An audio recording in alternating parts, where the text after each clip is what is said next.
کی توجہ کو تو جو حقائق سامنے آتے ہیں، وقت کم ہو رہا ہے تو میں جلدی ذرا کروں گا۔ ان میں سے نمبر 1 ایران ہے۔ اگر ہم چلتے ہیں عرب سے مشرق کی طرف تو ایران ایک اعتبار سے یہ بازی لے گیا ہے پورے عالم اسلام پر۔ ان کے مذہبی عقائد، ان کی فقہ سے ہمیں جو اختلاف ہے وہ ہے اپنی جگہ پر ہے۔ آپ کو معلوم ہے میرے بارے میں کسی کو اشتباہ نہیں ہو سکتا اس اعتبار سے۔ میری جس درجے دشمنی رکھی گئی ہے، جس طرح میرے سر کا جو ہے مطالبہ ہوتا تھا، 2 ہی آدمی تھے پاکستان میں کہ جن کے سر مانگے گئے، ایک کراچی کے وہ شاہ ولی الدین صاحب اور ایک نے۔ تو اس حوالے سے وہ اپنی جگہ پر اختلاف ہے، لیکن اس حقیقت کا اعتراف کیے بغیر نہیں رہا جا سکتا پورے عالم اسلام میں یہ واحد مسلمان ملک ہے جس نے بہرحال اپنی شریعت، اپنے عقائد کے مطابق ایک مذہبی انقلاب برپا کیا ہے۔ اور پورے عالم اسلام میں مذہبی سطح پر، حکومت کی سطح پر فنڈامنٹلسٹ صرف ایک ملک ہے، یا دوسرا جو ہے تھوڑا سا وہ ہے سوڈان، لیکن اس کی اہمیت اس لیے نہیں کہ وہ کسی عوامی انقلاب سے نہیں بنا، بلکہ وہ تو ایک فوجی انقلاب سے شکل بنی جو بھی بنی ہے۔ اللہ کرے اس میں استقامت ہو، اس سے یقینی کوئی نتیجہ برآمد ہو جائے۔ خبریں بھی اچھی آ رہی ہیں، لیکن میں تو دنیا کا جو پرسپیکٹو ہے اس کے حوالے سے عرض کر رہا ہوں کہ اس پہلو سے ایران ان کا ٹارگٹ ہے، ٹارگٹ نمبر 1 ایک خاص اعتبار سے۔ ٹارگٹ نمبر 1 ایک دوسرے اعتبار سے ہم ہے، وہ میں بعد میں عرض کروں گا۔ چونکہ حکومت کی سطح پر فنڈامنٹلزم ہے اور وہ آیا ہے ایک عوامی انقلاب کے نتیجے میں، پھر ان کے پاس تیل کی دولت ہے، اس کے خلاف اکنامک سینکشنز بھی ہو جائے تو اگر لیبیا کھڑا ہو سکتا ہے تو بہرحال وہ بھی کھڑا ہو سکتا ہے۔ اور نقشہ وہ دنیا کو دکھا چکا ہے کہ لڑا دے ممولے کو شہباز سے، یہ نقشہ بھی اس نے دکھا دیا ہے۔ یہ ہے ایران کا معاملہ۔ نمبر 2 پاکستان۔ پاکستان 400 برس کی تجدیدی مساعی کا امین ہے، امانت دار ہے۔ پورے ہندوستان میں مجدد الفسانی رحمۃ اللہ علیہ، شاہ ولی اللہ دہلوی رحمۃ اللہ علیہ، سید احمد بریلوی رحمۃ اللہ علیہ، ان کا جہاد، پھر اس 20ویں صدی عیسوی میں یا 14ویں صدی ہجری میں علامہ اقبال جیسا مفکر، مولانا مودودی جیسا مصنف، مولانا الیاس جیسا مبلغ، شیخ الہند جیسا مجاہد حریت، پورے عالم اسلام میں ان کا پیرلل کوئی موجود نہیں۔ یہ 400 سال کی تاریخ ہے اس کی امانت، اور اس کے نتیجے میں یہاں کے مڈل کلاس میں فنڈامنٹلزم کا ایک نیوکلیس ہے، اگرچہ حکومت کی سطح پر کوئی پیش رفت نہیں ہو سکی آج تک، بلکہ اب تو پسپائی ہو رہی ہے، اب پیچھے ہٹ رہے ہیں۔ وہ ہمارے ان سیاسی جو بھی زعماء ہیں، جو جماعتیں ہیں، ان کی غلطی اور الیکشن ہی کو واحد میدان بنا کر اس کے اندر اپنا سارا وقت و توانائی اور قوت ضائع کر دینا، یہ ہے در حقیقت جس کا کہ یہ صدا مل رہی ہے کہ اس اعتبار سے تو پسپائی کی طرف ہے معاملہ، کسی پیش رفت کی طرف نہیں ہے۔ لیکن باہر والے تو دیکھتے ہیں نا کہ اندر کیا کچھ مواد موجود ہے۔ اگر مڈل کلاس میں وہ فنڈامنٹلزم کا بارود موجود ہے تو کسی بھی وقت اس کے اندر جو ہے وہ کوئی دھماکہ ہو سکتا ہے۔ دوسری بات جو ان کے لیے ایک اعتبار سے ٹارگٹ نمبر 1 ہمیں بنا رہی ہے وہ ہمارا ایٹمک نو ہاؤ ہے۔ پورے عالم اسلام میں اور کسی کے پاس نہیں۔ اسلامی بم اگر بنے گا تو یہی بنے گا۔ یہ ہے مختلف اسباب جس کے بنا پر ایران اور پاکستان کو آپ بریکٹ کر لیجئے، یہ اس نیو ورلڈ آرڈر یا آج کی میری گفتگو کے حوالے سے یہودی اور عیسائی گٹھ جوڑ کا جو ٹارگٹ نمبر 1 ہے، ایک اعتبار سے ایران ہے، ایک اعتبار سے پاکستان ہے۔ پھر برباد تیسرا دور آئے گا، ثم تکون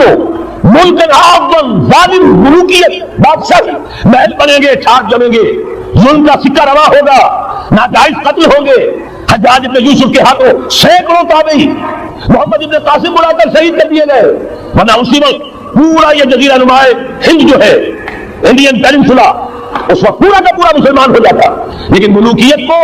کبھی یہ برداشت نہیں ہوتا کہ کوئی شخص پبلک کے اندر مقبول ہونا شروع ہو جائے، پاپولر ہونا شروع ہو جائے، ان کے اقتدار کے لیے خطرہ ہو سکتا ہے۔ اسی دور ملوکیت میں واقعہ کربلا ہوا، حسین ابن علی رضی اللہ تعالیٰ عنہما شہید ہوئے۔ اسی ظالمانہ حکومت کے دور میں واقعہ ہررا ہوا، مدینے کی بے حرمتی ہوئی 3 دن تک۔ اسی کے دور میں حضرت عبداللہ ابن زبیر رضی اللہ تعالیٰ عنہما شہید ہوئے۔ میں اب کیا گنواؤں؟ حضور نے جب فرمایا ثم تکون ملکا عاظما، کاٹ کھانے والی ملوکیت، یہ اسی کی شرح۔ فرمایا یہ دور بھی رہے گا جب تک اللہ چاہے گا، پھر جب اللہ چاہے گا اسے بھی اٹھا دے۔ پھر چوتھا دور آئے گا، ثم تکون ملکا جبریا، پھر بادشاہی ہوگی غلامی کے ساتھ۔ میں نہیں کہہ سکتا اس وقت صحابہ نے اس کا مطلب کیا سمجھا ہوگا، اب چونکہ یہ دور ہمارے سامنے سے گزر چکا ہے، بلکہ ایک اعتبار سے ہم اسی دور میں سانس لے رہے ہیں۔ لہٰذا بات سمجھ میں آ رہی ہے کہ وہ ملوکیت چاہے ظالم تھی، بادشاہ مسلمان تو تھے کلمہ گو تو تھے، ان میں بہت اچھے اچھے بھی ہوئے ہیں، تاریخ انسانی میں مسلمانوں کے جیسے عمدہ مثالیں ہیں عمدہ بادشاہوں کی، شاید تاریخ کے اندر کوئی اور مثالیں پیش نہ کی جائے، لیکن یہ کہ اس کے بعد جو دور آیا، کہیں ہم تاج برطانیہ کے غلام بن گئے، ملکہ برطانیہ، شاہ برطانیہ، ہز میجسٹیز گورنمنٹ، ہر میجسٹیز گورنمنٹ، کہیں فرانس کے، کہیں اٹلی کے، کہیں ہالینڈ کے، کہیں اور کسی کے، فرانس کے، اس طرح سے پورا عالم اسلام جو ہے کولونیل دور کے اندر غلامی کے دور میں چلا گیا۔ یہ چوتھا دور تھا، لیکن یہاں تھوڑا سا توقف کر لیجئے، یہ چوتھا دور ایک درجے میں ختم ہو گیا ہے، کہتے ہیں دنیا والے کولونیل دور ختم ہو گیا، حقیقت میں ختم نہیں ہوا، براہ راست حکمرانی ختم ہوئی ہے، انڈائریکٹ رول جاری ہے، ریموٹ کنٹرول کے ذریعے سے وہی حکومت کر رہے ہیں، بٹن وہی سے کرتے ہیں، ہم جا کر جھولیاں انہی کے سامنے بساتے ہیں، انہی سے کبھی سرمایہ کاری کی بھیک مانگتے ہیں، کبھی قرضوں کی بھیک مانگتے ہیں، ان کے چشم و ابرو کے اشاروں کے منتظر رہتے ہیں، ہماری جنگ اور صلح ان کے تابع ہے، ہمارے تمام وسائل ان کے تسلط میں ہے۔ وہ دور ابھی ختم نہیں ہوا، فرق صرف یہ ہے پہلے براہ راست حاکم تھے، آپ بالواسطہ حاکم، لیکن حضور نے فرمایا صلی اللہ علیہ وسلم یہ دور بھی ختم ہو کر رہے گا۔ وہ سمجھیے جیسے کراچی میں لانڈی کرنگی میں کئی نمبر آتے ہیں بسوں میں، Karachi Landhi number 1، Landhi number 2، Landhi number 3، پھر کہیں 3.5 بھی ہوتا ہے۔ آج ہم بیچ میں کھڑے ہیں اس چوتھے دور کے، کہ حضور کے قول کے مطابق ملکن جبرین، یا دور ابھی جاری ہے، نصف ختم ہو گیا ہے، نصف ابھی باقی۔ لیکن ایک بات تو بڑی تلخ ہے، ابھی بقیہ نصف میں بڑی قیامتیں گزرنے والی، اسی بقیہ نصف میں وہ مارکا پیش آنے والا ہے، اسی میں وہ ملاحم ہوں گے، اسی میں وہ الملحمۃ العظمیٰ ہوگی، اسی میں دجال اکبر کا ظہور ہوگا، اس میں ہمارے اوپر تکالیف و مصائب ابھی اور اس کے سائے گہرے ہوں گے، اور کچھ روز سزاؤں سے لہو برسے گا، اور غمناک کے تاریک اندھیرے ہوں گے، لیکن اس کے بعد فرمان نبوت پوری شان کے ساتھ ظاہر ہوگا۔ ثم تکون خلافت علی منہاج النبوہ، پھر دور آئے گا خلافت علی منہاج النبوہ کا، دوبارہ وہی دور، میں نہیں وہ نظام جو محمد رسول اللہ نے قائم فرمایا صلی اللہ علیہ وسلم، دنیا میں دوبارہ قائم ہو کر، میرے کئی دوستوں نے کہا ہو کر رہے گا، میں یقین کے ساتھ کہتا ہوں ہو کر رہے گا، صرف یہ کہ ہم یہ نہیں کہہ سکتے ابھی اس میں کتنی دیر ہے، جیسے قرآن مجید میں کئی جگہ حضور سے کہلوایا گیا، نبی کہہ دیجئے ان ادری اقریب ام بعید ما توعدون، لوگوں جو وعدہ تم سے کیا جا رہا ہے یہ تو میں نہیں کہہ سکتا وہ جلدی پورا ہوگا یا دیر میں، ہوگا ضرور پورا، ان اللہ لا یخلف المیعاد، اللہ تعالیٰ اپنے وعدے کی خلاف ورزی نہیں کرتا، تو محمد رسول اللہ صلی اللہ علیہ وسلم کی دی ہوئی نوید دوبارہ خلافت علی منہاج النبوہ کا نظام قائم ہوگا، اور اس میں اب ذرا نور علی نور، دو حدیثیں اسی کتاب میں شامل ہیں، پھر عرض کر رہا ہوں یہ آپ کو مل جائے گا اگر نہیں ہے اس وقت، اور میں چاہتا ہوں آپ ان کے متن یاد کریں، ان حدیثوں کے مبلغ بن جائیں، ان آیات کو حفظ جان بنائیں، تاکہ مایوسی کا مداوع ہو سکے، ہمتیں جو پست ہو رہی ہیں ان میں دوبارہ عزم جمع پیدا ہو سکے، اس لیے ہم نے بڑی تعداد میں اسے شائع کیا ہے، 100 کے پیکٹس کے اندر آپ کو یہ مل سکے گا اگر آپ لینا چاہیں، عام کریں، پھیلائیں۔ پہلی حدیث ہے مسلم شریف کی، صحیحین میں سے ایک، سند کے اعتبار سے بلند ترین درجہ، حضرت ثوبان اس کے راوی ہے رضی اللہ تعالیٰ عنہ، بڑے پیارے الفاظ ہیں محمد رسول اللہ صلی اللہ علیہ وسلم کے، فرماتے ہیں ان اللہ ذرا لی الارض، اللہ نے میرے لیے پوری زمین کو سکیڑ دیا، لپیٹ دیا، فرائض و مشارقہا و مغاربہا، میں نے اس کے سارے مشرق دیکھ لیے، سارے مغرب دیکھ لیے، وَإِنَّ أُمَّتِي سَيَبْلُغُ مُلْكُهَا مَا زُوِيَ لِي مِنْهَا، اور یقین رکھو میری امت کی حکومت ان تمام علاقوں پر قائم ہو کر رہے گی جو مجھے اس طرح زمین کو سکیڑ کر اور لپیٹ کر دکھا دیے گئے۔ اب جس شخص کو بھی محمد کی رسالت پر ایمان ہے صلی اللہ علیہ وسلم، اسے کوئی شک نہیں ہو سکتا۔ دوسری روایت حضرت مقداد سے، یہ مسند احمد بن حنبل کی روایت، حضرت مقداد رضی اللہ تعالیٰ عنہ فرماتے ہیں حضور نے ارشاد فرمایا لا يبقى على ظهر الارض بیت مدر ولا وبر الا ادخله الله کلمۃ الاسلام، اس روئے ارضی پر کوئی گھر نہیں بچے گا، نہ اینٹ گارے کا بنا ہوا نہ کمروں کا بنا ہوا خیمہ رہے گا جس میں اللہ تعالیٰ کلمہ اسلام کو داخل نہ کرے، کل روئے ارضی پر ہر گھر میں اسلام داخل ہوگا۔ لیکن اس میں بڑی اہم بات ہے، ہمارے بعض دانشور آج جو گمراہیاں پھیلا رہے ہیں اس کا قول اس حدیث میں ہے اور ہمیں صدمہ ہے، علامہ اقبال کا فرزند، اور وہ اس مغالطوں کو عام کر رہا ہے، اور بھی چھٹ بھئیے دانشور تھے، ان کی بات کی کوئی اہمیت نہیں تھی، لیکن اب وہی بات کہی ہے ڈاکٹر جاوید اقبال نے، اس حدیث میں اس کا توڑ ہے، اسلام کا غلبہ ہوگا تو کیسے ہوگا؟ بعز عزیز وذل ذلیل، یا تو کسی عزت والے کے اعزاز کے ساتھ ہوگا اور یا کسی کمزور کی مغلوبیت کی بنیاد پر ہوگا، اما یعزہم اللہ یا تو اللہ گھر والوں کو خیمے والوں کو اعزاز عطا فرمائے گا، فیکونون من اہلھا، وہ اسلام ہی کے کلمے کو قبول کر لیں گے، وَإِمَّا يُذِلُّهُمْ، یا اللہ انہیں مغلوب کر دے گا، فَيَدِينُونَ لَهَا، اور ان کے لیے لازم ہوگا کہ وہ اسلام کی تابع داری اختیار کریں۔ یہی دو راستے ہیں، یہی سورہ توبہ میں بتایا گیا تھا، ان یہودیوں سے ان نصارہ سے مسلمانوں جنگ جاری رکھو، حتیٰ یؤتوا الجزیۃ عن ید وہم صاغرون، یہاں تک کہ اپنے ہاتھ سے جزیہ پیش کریں، چھوٹے بڑے اسلام کی بالادستی کو قبول کریں۔ میثاق مدینہ یہ تو اصل میں جد و جہد کے دوران کا ایک مرحلہ ہے، دوران میں تو کبھی صورتحال بدلتی ہے، تدبیریں ہوتی ہے، صلح بھی ہوتی ہے، جنگ بھی ہوتی ہے۔ آخری فیصلہ قرآن کا کیا ہے؟ مسلمان اور غیر مسلم مل کر ایک امت نہیں بن سکتے، ایک ملت نہیں بن سکتے۔ اسی بنیاد پر پاکستان بنایا۔ دو قومی نظریے کا سب سے بڑا پرچارک علامہ اقبال، وطنی قومیت کی نفی کرنے والا شدید ترین الفاظ میں علامہ اقبال، اور اس کے فرزند جو ہے وہ ایک قوم ہونے کا تصور دے رہے ہیں مسلمانوں اور غیر مسلموں۔ یہاں پہ ایک ہی راستہ ہے، صحابہ کرام کی فوجیں جب نکلی جہاں گئی تین آلٹرنیٹو، ایمان لے آؤ ہمارے برابر کے ہوگے، بھائی ہوگے، جان مال عزت آبرو املاک جائیداد ہر چیز جیسی ہے ویسی رہے گی، ہمارے کندھے سے کندھا لگا کر کھڑے ہوگے۔ یہ نہیں تو چھوٹے بنو، اسلام کی بالادستی قبول کرو، جزیہ دینا منظور کرو، اور یہ بھی نہیں صرف ایک تھرڈ آپشن ہے، آؤ میدان میں، تلوار ہمارے اور تمہارے درمیان فیصلہ کرے گی۔ یہ ہے تاریخ۔ آخری بات جو کہی گئی سورہ توبہ میں وہ تو یہ ہے، میثاق مدینہ کے درمیان کی تدبیر ہے، معاہدات ہوتے ہیں، معاہدات تو مشرکین عرب سے ہوئے جس کی کامل تنصیص کی براءۃ من اللہ ورسولہ الی الذین عاہدتم من المشرکین، سارے معاہدات آج ختم کیے جا رہے ہیں، اعلان عام کیا جا رہا ہے، کوئی معاہدہ نہیں ہے، باطل جو ہی پسند ہے حق لا شریک ہے، شرکت میں آنا ہے حق و باطل مگر قبول۔ علامہ اقبال تو یہ کہہ رہے ہیں، بارہ ذہن میں رکھیے، حضرت مقداد کی حدیث نے بہت بڑا ابداع کیا، اسی لیے جب حضور سے یہ الفاظ سنے حضرت مقداد نے تو کہتے فقلت، میں نے اپنے دل میں یہ کہا وَيَكُونَ الدِّينُ كُلُّهُ لِلَّهِ، یہ جو سورہ انفال میں الفاظ آئے ہیں دین پورا کا پورا اللہ کے لیے ہو جائے گا، یہ تبھی ہوگا جبکہ کل روئے عرضی پر کوئی گھر نہ بچے، کوئی خیمہ نہ رہے جو یا تو اس کے گھر والے اور خیمے والے اسلام لے آئے یا اسلام کی تابع داری قبول کر دے، سب کے لیے تیار ہو، تب ہوگا۔ اسی کو اقبال نے کہا تھا جواب شکوہ میں، وقت فرصت ہے کہاں، کام ابھی باقی ہے، نور توحید کا اتمام ابھی باقی۔ لیکن یہ جو حدیثیں میں نے آپ کو سنائی ہے،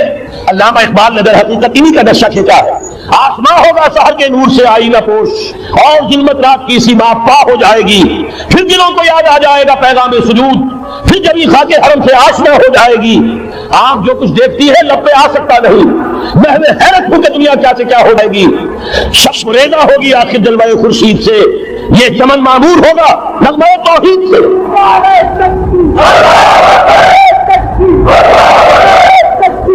میں نے اس پر جو عنوان قائم کیا ہے، کل جہاں معمور ہوگا نغمہ توحید سے، یہ پورا کا پورا عالم پورا عرضی جگمگا اٹھے گا، اشرقت الارض بنور ربہا، نور رب کا جب اطمینان ہوگا پوری یہ زمین اس سے چمک اٹھے گی۔ یہ ہے وہ پیشین گوئیاں۔ اب میں آپ کو بتانا چاہتا ہوں کہاں سے ہوگا، وہ اسی بات یہ ہے، پہلے خلافت علی منہاج النبوہ کا نظام قائم ہوا، کل روئے عرضی پر ایک دم نہیں ہو گیا۔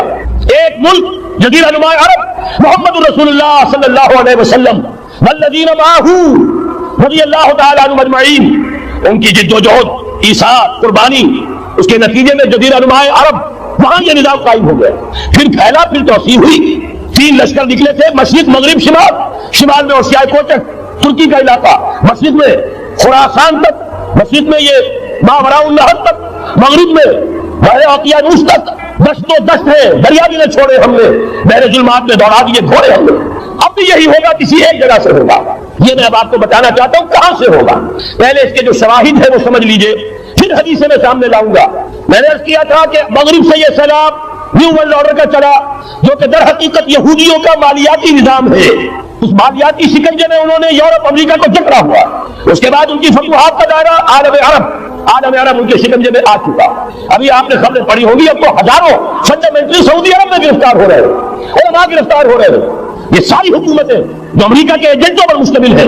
در حقیقت یہی سب سے پہلے اپنے ہاں کے جو مسلمان ہیں جنہیں یہ کہتے ہیں کہ یہ فنڈامنٹلسٹ ہے، سب سے پہلے تشدد ان کی طرف سے ہوگا۔ بہرحال اب اس سے آگے ہے عالم اسلام کا وہ حصہ جس میں میں اور آپ بھی ہے، یہ غیر عرب عالم اسلام، ایران سے شروع ہو کر پھر افغانستان جو حضور کے زمانے میں خراسان کہلاتا تھا، یہ پورا افغانستان، کچھ تھوڑا سا حصہ ایران کا، کچھ تھوڑا سا حصہ روسی ترکستان کا، کچھ حصہ پاکستان کا، یہ سب حضور کے زمانے میں خراسان کا علاقہ تھا۔ اس کے ضمن میں جان لیجئے اب یہ نیوکلیس بننے والا ہے، یہاں سے خلافت کا آغاز ہو کر رہے گا۔ اس کی شواہد کیا ہے؟ پہلی بات نوٹ کیجئے، ختم نبوت کے بعد سارا سلسلہ مجددین کا ہے رحمہ اللہ۔ 1000 برس تک سارے مجدد عالم عرب میں پیدا ہوئے۔ 11ویں صدی سے یہ سلم خانہ ہند مجددین کی آماجگاہ، مجدد الفسانی رحمۃ اللہ علیہ 11ویں صدی ہجری، یا الفسانی اسی کے دوسرا 1000 سال وہیں سے شروع ہوا۔ کہاں کے رہنے والے تھے؟ 12ویں صدی کے مجدد اعظم شاہ ولی اللہ دہلوی، 13ویں صدی میں سید احمد بریلوی اور ان کے ساتھی شہید شاہ اسماعیل شہید، 14ویں صدی میں شیخ الہند اسیر مالٹا، انگریز سے ٹکرا جانے والا۔ یہ مضمون ہم نے چھاپا تھا، اگرچہ چھپا تھا وہ پاکستان روزنامہ پاکستان میں، ہم نے بھی اسے چھاپا۔ اب دوبارہ جو کتاب کا شائع کیا ہے انگلینڈ میں، انگلستان میں خلافت کی اذان کے عنوان سے اسپیشل جو ہے ندائے خلافت کا ایشو آیا ہے، اس میں دوبارہ ریپیٹ کیا ہے۔ اس سے آپ کو اندازہ ہوگا شیخ الہند کی شخصیت کا۔ جرمنی تک سے ان کی گفتگو چل رہی تھی، دارالخلافہ ترکی سے گفتگو چل رہی تھی، ہندوستان کو آزاد کرا کر دوبارہ اس کو ایک دارالاسلام کی شکل دینا۔ اس لیے کہ اس وقت تک آپ کو معلوم ہونا چاہیے ہندو ابھی سویا ہوا تھا۔ وہ غلامی کا جو بھی اس کے اوپر اثر پڑا تھا مسلمانوں کی 1000 سالہ غلامی کا، اس کی وجہ سے اس میں کوئی حوصلہ تھا ہی نہیں، سیاست کے میدان میں ہندو ابھی آیا ہی نہیں تھا۔ اس وقت اگر کہیں وہ تجویز کامیاب ہو جاتی، وہ برلن پلان، قریش رومال تحریک، تو واقعہ یہ ہے کہ 30 برس اور یہ بر عظیم پاک و ہند انگریز کا غلام نہ رہتا۔ وہ تحریک نہیں۔ پھر یہ کہ اگر خلافت کو ختم کیا گیا تو احتجاجی تحریک چلی تو یہاں، اور کس صدومت کے ساتھ مولوی اماں محمد علی کی جان بیٹا خلافت میں دے دو، پورا بر عظیم پاک و ہند گونج اٹھا۔ گاندھی کو شریک ہونا پڑا تحریک خلافت میں، کہاں گاندھی کہاں خلافت۔ پھر اور شواہد نوٹ کیجیے، وہ جو کولونیل رول بظاہر ختم ہوا ہے، تمام مسلمان ممالک بظاہر آزاد ہوئے، لیکن کہیں بھی تحریک میں اسلام کا نعرہ نہیں لگا، صرف ایک جگہ۔ دنیا کی امامت اللہ نے ان پر عطا کی تھی کہ نہیں کی تھی؟ اگر تو اس کے مطابق عمل ہے تو ان سے زیادہ اللہ کو محبوب کوئی نہیں، اور اگر طرز عمل برعکس ہو جائے، کہے کچھ اور کرے کچھ اور، کہیں یہ کہ قرآن پر ہمارا ایمان ہے اور اس کے قانون کو نافذ نہ کرے، کہیں یہ کہ ہماری تو محبوب ترین شخصیت محمد ہے اور ان کی سنت کے اوپر عمل نہ کرے صلی اللہ علیہ وسلم، قرآن نے جس شے کو حرام کیا ہے اس پر اس کا استعمال کر رہے ہیں۔ اگر طرز عمل یہ ہو اور یہ طرز عمل اس حد کو پہنچ جائے